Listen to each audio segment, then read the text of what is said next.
Coming up, shielding yourself from the summer sun. Find out what you should use to protect from harmful rays and the brands now facing a major recall. Also, a temporary fix still in place 2 years later. See the portion of a Morton bike trail some are calling dangerous and the solution they want. And celebrating zookeepers in central Illinois. See how local zoos are recognizing staff who keep animals safe every day. But first, a product used to protect yourself now being recalled. Good evening and thanks for joining us. I'm Janie Bowman. With summer sun beating down, health experts say the bottle of sunscreen you pick could be hurting and not helping you. Our own Nina McFarland joins us in studio to show us the dangerous chemical that may be inside and what experts say you can do. Nina. Janie, benzene, a cancer-causing chemical found in 78 sunscreen products out of 300 tested. ValueAssure, which checks medications and healthcare products, say among the big names, Banana Boat, Neutrogena, and Aveeno tested positive for the known carcinogen. We all know sunscreen protects us from the sun, but tests done by ValueAssure Pharmacy and Lab found 78 sunscreens and after-sun products to contain a cancer-causing chemical, the carcinogen known as benzene. It changes the DNA of our body and it causes mutations. These mutations can be carcinogenic and cause cancers. That is the major concern with the source of the benzene within the sunscreen products. In the study, 27% of the products tested contained the carcinogen, which included products from Neutrogena, Banana Boat, and CVS. According to a public statement from Neutrogena, the company says, quote, "We have made the decision to voluntarily recall all lots of 4 Neutrogena Arsenal sunscreen product lines as internal testing identified low levels of benzene." And the head Alwyn pharmacist tells us now the FDA will be looking into how benzene is getting into the products when the chemical isn't listed in the ingredients. Contamination can be common in these sorts of products because they're not considered, say, a sterile product. They're just used for the skin. So manufacturing practices aren't as stringent for those things, say with medication. And he says although some products tested positive, it doesn't mean all of the products contain benzene. Johnson & Johnson did a volunteer recall on their products. They still had sunscreens that passed that showed 0 benzene and are still available. We'll have a full list of the sunscreens being recalled on our website, ciproud.com. Back to you, Janie. Nina, thanks. Bikers in Morton calling for repairs along a stretch of bike trail on Highway 150. It's still damaged after a storm created a sinkhole several years ago. Our Shabnam Dinesh is live at the Morton bike trail to show us the damage and explain why it's being fixed. Shab. Well, Janie, I'm standing here at US 150. Where a portion of the bike trail, which cyclists say is very dangerous. Take a look behind me.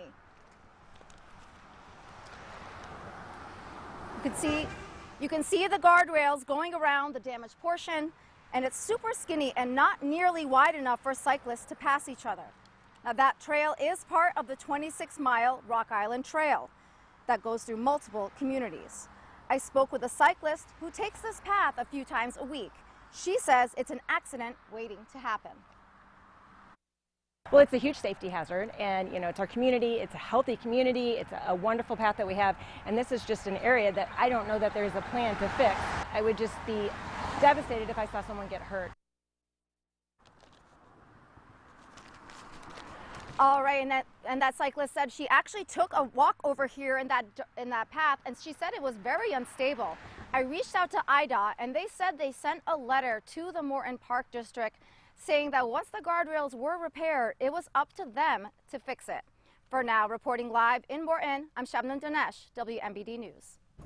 Shab, thanks. In a crime alert, the owner of a local furniture store says over the years they've been the victim of multiple vandalisms. After another incident this past weekend, they're calling for the crime to stop. Anis Alwari, the owner of the store Peoria, says on Saturday cars were broken into outside his business and items were taken. Alwari says this is around the 7th time his store or property has been vandalized over the last 3 years. He also tells us each time minors appear to be the suspects and are caught in the act on his security footage. The future is what scares me the most. Okay, they are bad now, but it's getting worse. It was 1 kid, 2 kids, then 5, then now every time it's a different kid. It's not the same one. So what's that mean in the next 5 years?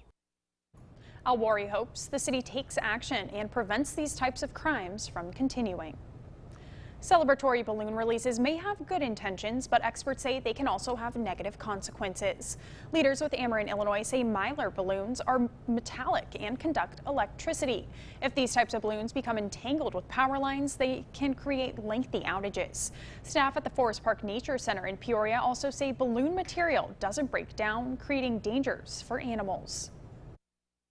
If those balloons land, especially in water, they can really look like something edible to a fish or an aquatic animal, and that animal would then eat the balloon, and that can become stuck in their guts. Shoemaker says the Peoria Park District does not allow balloon releases on property for environmental impact reasons. She encourages the community to find alternatives to celebrate or honor a loved one. From our Capitol newsroom, Governor J.B. Pritzker is officially running for re-election next year. The first-term Democrat announced his bid for a second term in a 3-minute Twitter video. Pritzker highlighted his, quote, strong leadership in tough times to fight the coronavirus.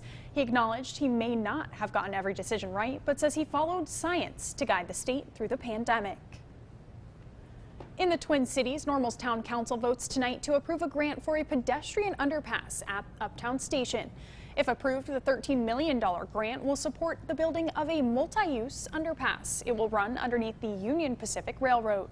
Town leaders say it will provide safe and accessible passage for people on the Constitution Trail and eliminates barrier of tracks. In total, the project will cost $23 million, with most coming from federal and state funds. WMBD will be at the meeting with updates tonight on WMBD News at 10. Also in the Twin Cities, Bloomington Ward 6 alderperson Jen Carrillo says they're stepping down from the city council. A spokesperson for the city says Carrillo told Mayor Maboka Mwambe and city manager Tim Gleason. Carrillo says they are moving from the ward after their landlord sold the house where they currently live.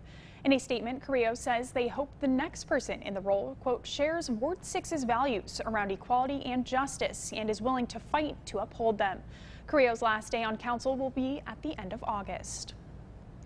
Fresh fruits and vegetables for sale at produce stands across central Illinois.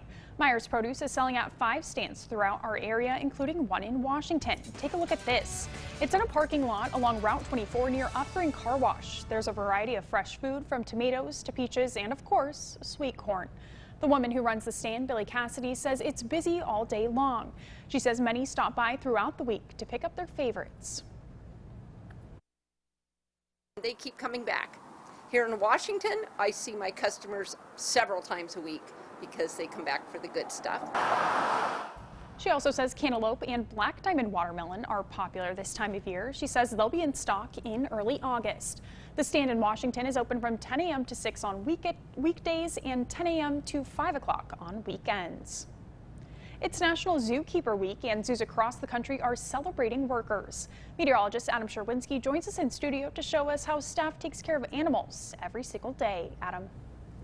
Janie, each zoo is celebrating in their own way, and zoos and facilities with a collection of animals here in central Illinois are also taking time to appreciate an important part of their staff.